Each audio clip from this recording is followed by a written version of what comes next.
যখনই মানুষ নামাজে দাঁড়ায় আল্লাহ পাক তার দিকে দৃষ্টি নিবদ্ধ করে, এবং যখন মানুষ এদিক ওদিক তাকানো শুরু করে নামাজে, আল্লাহ পাক মুখ ঘুরিয়ে নেন।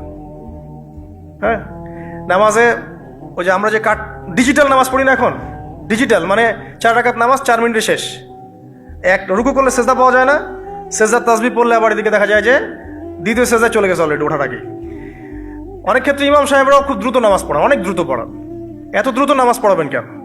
নামাজ জামাতে পড়লে সংক্ষিপ্ত করতে বলা হয়েছে, কিন্তু এত দ্রুত তো পড়তে বলা হয়নি। এখনো দেখবেন মক্কা মদিনায় গিয়ে নামাজ দেখবেন, মাশাআল্লাহ, নামাজটা তাদের মাশাআল্লাহ এটার প্রশংসা না করলে হকাতা হবে না। নামাজটা অসাধারণ, ধীর স্থিরভাবে ফজরের নামাজ 20 মিনিট 15 মিনিট 20 মিনিট পড়াচ্ছে নামাজ, রিল্যাক্স। নামাজে দাঁড়ালে চমৎকার তেলাওয়াত হচ্ছে, আপনি ভুলে যাচ্ছেন নিজেকে।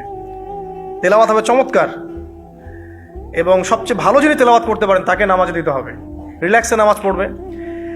ক্ষেত্র বিশেষে আপনি শর্ট করতে পারেন, কিন্তু সবসময় কেন আমরা 4 রাকাত নামাজ 3 মিনিটে শেষ করে দিব?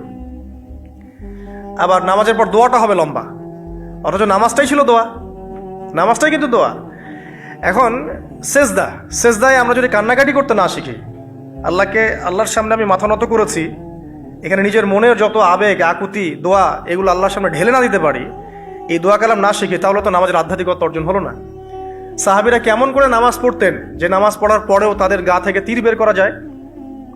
কিভাবে তারা নামাজ পড়তেন? তাহলে নবী সাল্লাল্লাহু আলাইহি ওয়াসাল্লাম কিভাবে নামাজ পড়তেন যে নামাজ পড়ার ফলে তার পা মোবারক ফুলে যাইত?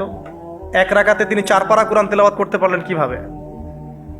তো তাদের নামাজ আর আমাদের নামাজ, আল্লাহ রাব্বুল আলামিন তার রাসূলের মাধ্যমে একটা হাদিসে জানিয়েছেন যে এমনও অনেক নামাজি আছে, নাউযুবিল্লাহ, আল্লাহ পাক আমাদেরকে তাদের অন্তর্ভুক্ত না করুন, যে নামাজ পড়ার পরে আল্লাহ রাব্বুল আলামিন এই নামাজটাকে ওই নামাজের মুখের উপর নিক্ষেপ করে দেয়, তোমার নামাজের আমার কোনো দরকার নেই। আল্লাহ পাক আমাদেরকে হেফাজত করুন। ধীর স্থিরভাবে পড়েন, রিল্যাক্সে, তাড়াহুড়োর কিচ্ছু নাই। ওমা খালাকতুল জিন্না ওয়াল ইনসা ইল্লা লিয়াবুদুন, শুধুমাত্র আল্লাহর ইবাদত করার জন্যই তো পৃথিবীতে এসেছি।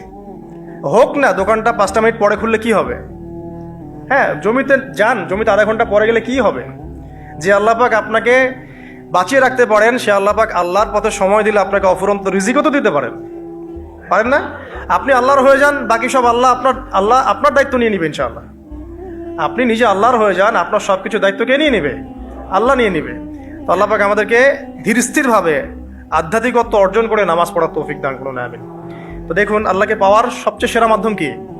নামাজ। তার আগে বলেছি নবী সাল্লাল্লাহু আলাইহি ওয়াসাল্লামের অনুসরণ। আল্লাহকে পাওয়ার তৃতীয় একটা মাধ্যম বলে দিই আমি, সওম বা রোজা রাখা।